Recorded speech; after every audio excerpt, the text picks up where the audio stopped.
UFC Fight Night. Cejudo versus Song. Obviously, the story of the weekend in terms of combat sports is going to be the Riyadh season boxing card, but the UFC still has a pretty solid card to go through here. I'm pretty sick. That's why I'm got the baritone thing going, but still got to do what we do, break down these fights. Starting off with Modestas Bukauskas taking on Rafael Cerqueira in the light heavyweight division. We had our concerns about Rafael Cerqueira, especially his striking when he debuted last year versus Ibo Aslan.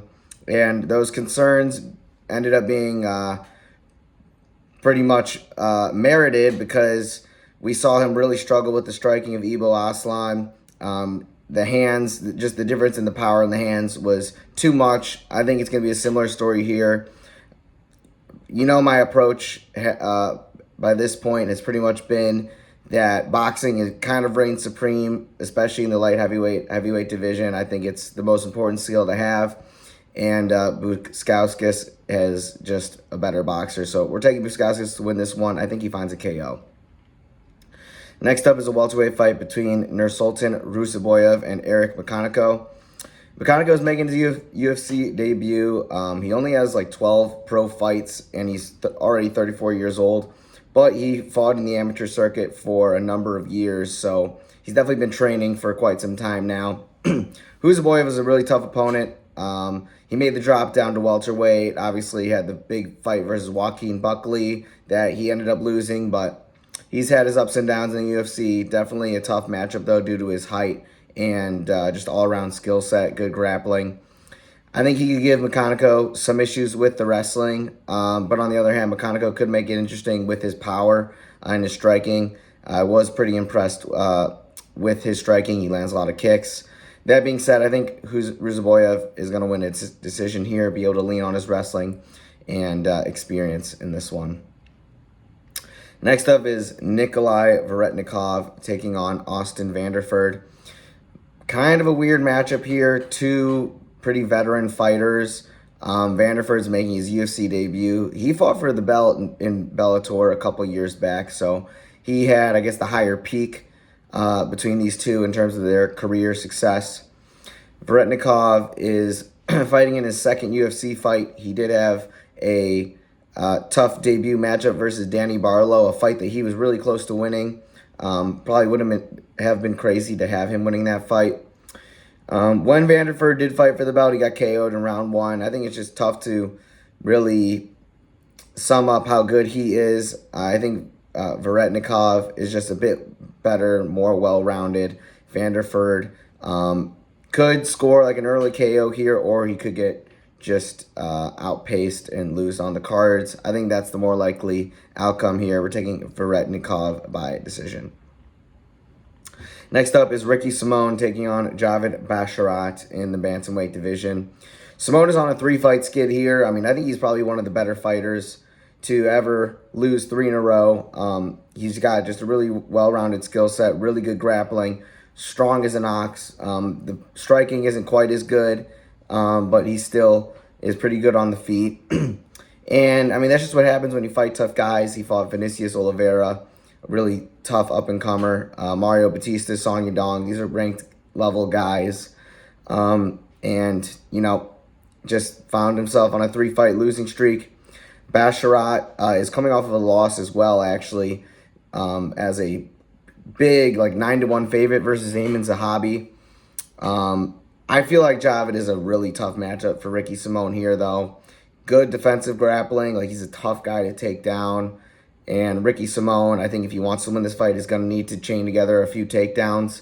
That's just going to be tough with the length of Javid Basharat on the feet. I expect him to just have a lot more output and land a lot more. We're taking Basharat to win a decision here. Mansur Abdul-Malik takes on Nick Klein next in the middleweight division. Mansur is a massive favorite here. It's pretty easy to see why. He's like an athletic freak.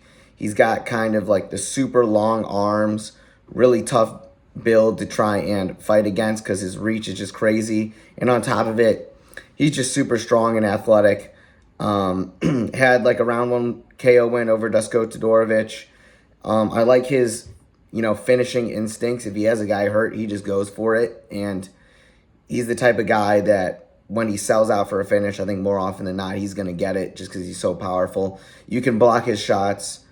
But if you're like on the ground, getting ground and pounded, it doesn't matter if you cover up. He's just going to hurt you really bad. Nick Klein did have a pretty crazy Dana White Contender Series debut where he won in like 2 minutes with a rear naked. Pretty impressive. I just don't see him really being able to replicate that with a guy as strong and athletic as Abdul-Malik is here. I think Mansur gets a round 1 KO. Andre Fili versus Melquizael Costa is next up. Costa is 2-2 in the UFC. Andre Fili, on the other hand, has had 22 UFC fights. Massive difference in experience here, although Costa did have a lot of fights in Brazil. Costa's the kind of guy to find himself in brawls often. And that's just a tough approach versus Andre Fili, who I think is just a little more skilled as a striker. Like, if these guys are just throwing, I think Fili's just going to be a little more skilled, a little tighter in his movements. He's just going to land first. I think Fili's going to find a KO in this matchup. Next up is Jan Cutelaba taking on Ibo Aslan. Cutelaba probably had his best performance of his career, at least that I've seen, in his last fight versus Ivan Arslan. I was super impressed. He looked fast, decisive. Like, I definitely think it was the best striking we've seen out of him, where in the past, like, he's looked slow and kind of just gets schooled on the feet. I think the similar height benefited him quite a bit in that matchup. He's not going to have the same luck versus Ibo Aslan, who's going to have a few inches on him in height and reach, I believe. Ibo's been pretty much running through everyone. I don't think he's been fighting the toughest guys. I mean, there's no question, but I like his game. He's on a big win streak. He's been KOing everyone. I don't see why it stops here. I think he gets a round 1 KO. Next fight is another light heavyweight fight. It's Alonzo Menifield taking on Julius Walker. Juice, they call him. He's making his debut. I had to go and, watch some tape on this guy because he's making his debut. Didn't fight in the Contender Series, so I hadn't really heard of him. But I like this guy a lot. He's kind of been making a name for himself just through Twitter. I think he, grew quite an impressive fan base just off of, like, his hometown people. Watched a crazy fight of him getting a win with a dislocated shoulder. He's definitely, like, a grappling-heavy guy. It's, tough to rank the competition he was fighting. I mean, he's not fighting the toughest guys, but that's not really to be expected of a guy with only 6 pro fights like him. He's got a really tough matchup here versus Alonzo Menifield, who's dropped 2 in a row, most recently versus Murzakanov, and then before that versus Olberg. So he's on a little bit of a skid himself, but he's got a lot of experience. He's really athletic and throws bombs. We've seen Julius Walker get rocked by much lesser opponents than Alonzo Menifield. It's going to be a tough matchup. I think if we see Juice go in, land a takedown early, it's going to be a long day for Alonzo Menifield. But if Menifield stuffs him, it's going to be tough. So I think we'll know pretty quick what the outcome of this fight is. I think it's just safer to roll with Alonzo Menifield, who we know is really tough and is proven against UFC level competition. So Menifield, we're taking him to win a decision here. Next up is Gene Silva taking on Melsik Baghdasaryan. In the featherweight division, important to note because John Silva's last fight was at lightweight, and we've seen him struggle with the weight cut. Glad that he got down for this fight, and hope he can continue to do so in the future because, this guy is a problem at 145. He's got crazy power. He's got 3 straight KOs to start his UFC career. I mean, I think this guy could legitimately be the best of the Fighting Nerds crew. And it's looking like they got 4 guys who are all destined for top 5, top 10 ranked UFC ranks. He's taking on Baghdasaryan, who's got like a kickboxing background, good striking, never been KO'd. But I think that streak could end here. I mean, John Silva, I don't care what kind of kickboxing background you have. I think when you have such a significant power and speed advantage, which I think we're going to see here. It doesn't really matter a whole lot. I mean, when you're kickboxing, you got those big gloves. There's a lot of strategy involved there that just doesn't quite translate the same to MMA. Obviously, a ton of those skills are transferable. And kickboxing has kind of turned into one of the best bases for MMA, but speed and power kind of trumps all these days. So, and John Silva has both, so I think he gets a KO in this matchup. Next fight is in the bantamweight division. It's Rob Font taking on Gene Matsumoto. Matsumoto is definitely taking on his best opponent to date. Matsumoto is 2-0 in the UFC. Most recently with a win over Brad Katona, a guy who has been around the block and is definitely a tough matchup just with his grappling. And he's a guy who's found, some success in the UFC. I would say Font is definitely his best opponent today. I mean, Font at one point was like a top 5 ranked guy. He's got KOs over a ton of dudes in the UFC. Like, his striking is super tough. I mean, look at his resume. Like, he's fought Jose Aldo, Marlon Moraes, Corey Sandhagen. He's been in there with, the best of the best.